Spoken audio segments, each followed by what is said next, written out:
শুনছো গো, এবার পূজায় কিন্তু আমি রাঁধতে পারবো না, এই বলে দিলুম।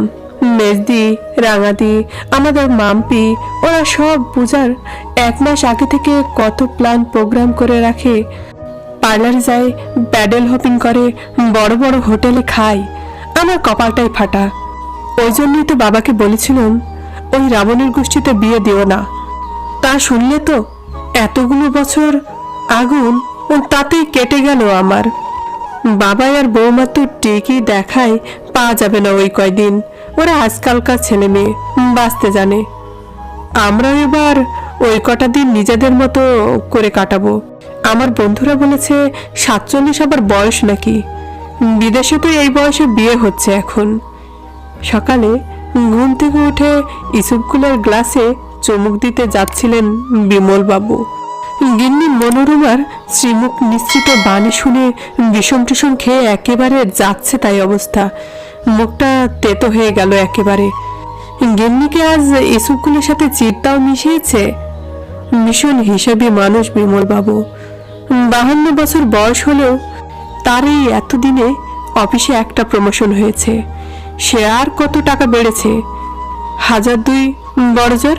কিন্তু গিন্নি তারপর থেকেই এমন ভাব করছেন যেন তিনি ডিস্ট্রিক্ট ম্যাজিস্ট্রেটের গিন্নি। কোনো ছকেই জব্দ করা যাচ্ছে না তাকে। এই বুলডোজার যে কখন কিভাবে তেড়ে আসে বোঝাই যায় না। সকাল সকাল যে রামনাম শুনিয়ে গেল, তাতে পুজো করে ঝোল ভাত জুটবে কিনা সন্দেহ। কোন রকমের পাখি ছানার মতো চিকন গলায় বললেন, কবে থেকে শুরু হচ্ছে প্রিপারেশন? এই তো আজ থেকেই। হাতে আর সময় কোথায়, 1000-5 অন্তত রেখে যেও। বিথিকা আসবে, ওই যে আমার স্কুলের বন্ধুকে। নিউ মার্কেটে যাব, মডার্ন ড্রেসপত্র তো ওখানেই ভালো মেলে। বিথি তো নিউ মার্কেট ছাড়া একটা সেটটিপনও কেনে না। হোটেলগুলো একেবারে দেখে আসবো। আবার বিথিকা। শিউরে উঠলেন বিমল। সাত সকালেই অত বড় ধাক্কা হজম হলো না বোধ হয়। অত্যাধুনিকা মহিলা, বিশদ বিবরণ আর দিয়ে কাজ নেই। চাপ আর সামলানো গেল না। মুক্তকচ্ছ হয়ে বাথরুমে দৌড়লেন তিনি। দুপুরের আগেই মুক্তি বিপদ হাজির। মুখে কয়েক পোস্ট ডিস্টেম্পার করা, মুখের চাইতে কয়েক সাইজ বড় সানগ্লাস। কাঁধ থেকে ঝুলছে ঢাউস ভ্যানিটি ব্যাগ। ভ্যানিটি ব্যাগটি সত্যিই দেখবার মতো। সঙ্গে আবার এক ভদ্রলোক। বিমলের চাইতে বয়সে 2-3 বছরের ছোটই হবেন। তারও গায়ে চক্রা বকরা শার্ট, ছুঁচলো বুট, মাথা চুল আলকাতরায় চুবিয়ে এসেছেন বোধ হয়। ওইগোও হতে পারে। বিমল তো এরই মধ্যে মাথার পিছনে বেশ চকচকে আয়না তৈরি হয়েছে। মনোরমা দেখ, দেবলিন্দকে নিয়ে এলাম। কল্লোলকেও খুঁজে পেয়েছি রে। এবার পুজোটা ফাটাফাটি জমে যাবে। তুই শুধু তোর ওই মধ্যবিত্ত কাকিমা মার্কা সাজগোজগুলো ছাড়। আরে ছেলের বিয়ে দিছিস বলে তোর এনজয়মেন্ট বন্ধ হবে কেন? আজ আর বিমল ভয়ে ভয়ে অফিসে যায়নি। আলমারির তাকে জামা কাপড়ের নিচে 1000-10 আছে। কম পড়লে যদি ওদিকে হাত পড়ে। এখানে তো বেড়ে খোলাও যাবে না। শেষে কেঁচো খুঁড়তে কেউটি বেরিয়ে পড়বে। খেয়ে দিয়ে নিজের শোয়ার ঘরের দিকে যাচ্ছিলেন তিনি। মিথিকা ক্যাসলোফার মতো মুখে নিল তাকে। আরে জেন্টলম্যান, পালাচ্ছেন কোথায়? দেবলিন্দের সাথে আপনার আলাপ করিয়ে দেব বলেই তো হিরোকে ধরে নিয়ে এলাম। এককালে আপনার স্ত্রীর প্রতি ওর দুর্বলতা কলেজে আমাদের আলোচনার বিষয় ছিল। মনোরমা অবশ্য কোনো কথাই বলেনি কোনোদিন। তবু ওকে দেখে ওর মনের অবস্থাটা বোঝা যেত।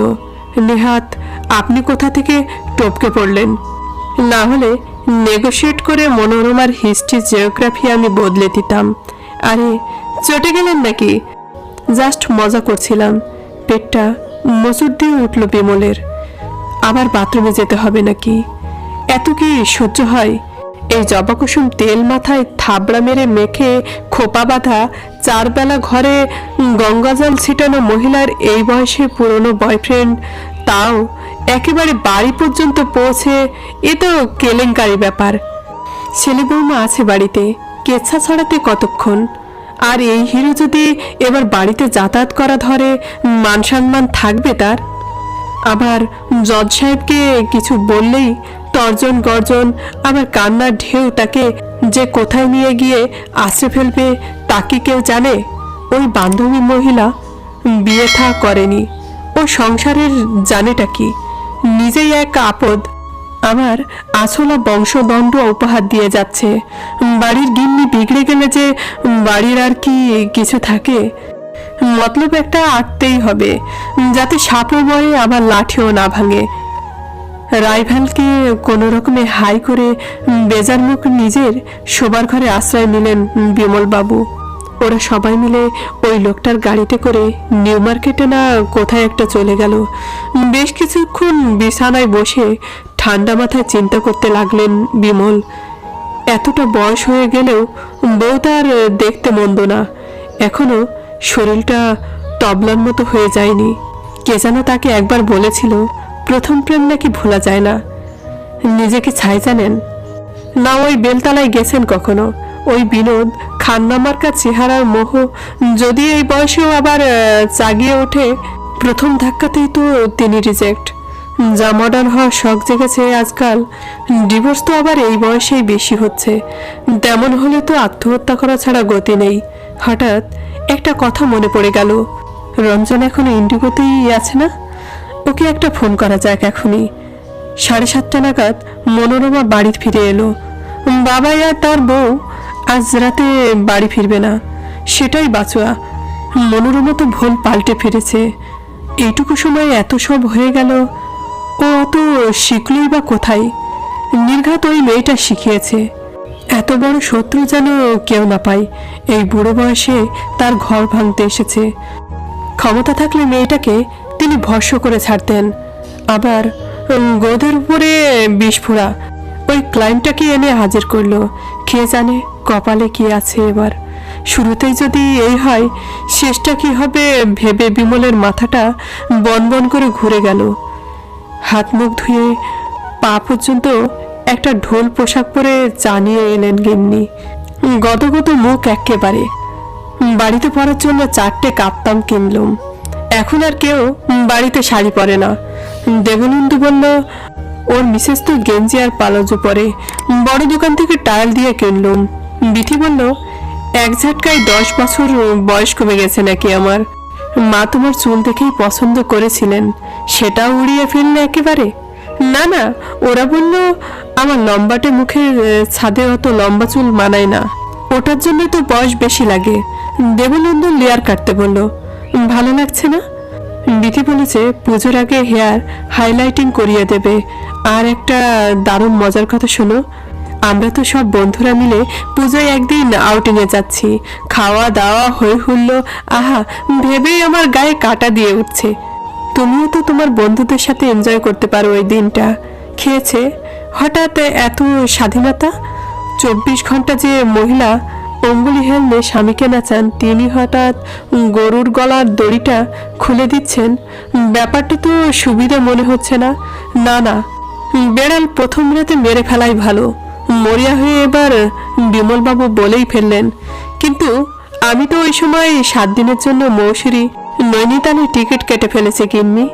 তোমাকে সারপ্রাইজ দেবো বলে বলিনি। অনেক তো এই সংসারের জন্য করলাম, এবার নিজের কথা একটু ভাবি। খুব আনন্দ করব আমরা দুজনে। ফিরবো কিন্তু প্লেনে। গিন্নি হতভম্ব মুখের দিকে আর চোখে তাকিয়ে মুচকি হেসে নিজের ঘরে গিয়ে টিভি চালালেন বিমলবাবু। খবর শুনবেন। 1050 বোধহয় খসে যাবে এই দ্রব্যমূল্যের বাজারে। সে যাই হোক, আপাতত ওই বয়ফ্রেন্ডের ভূত তো মাথা থেকে নামবে।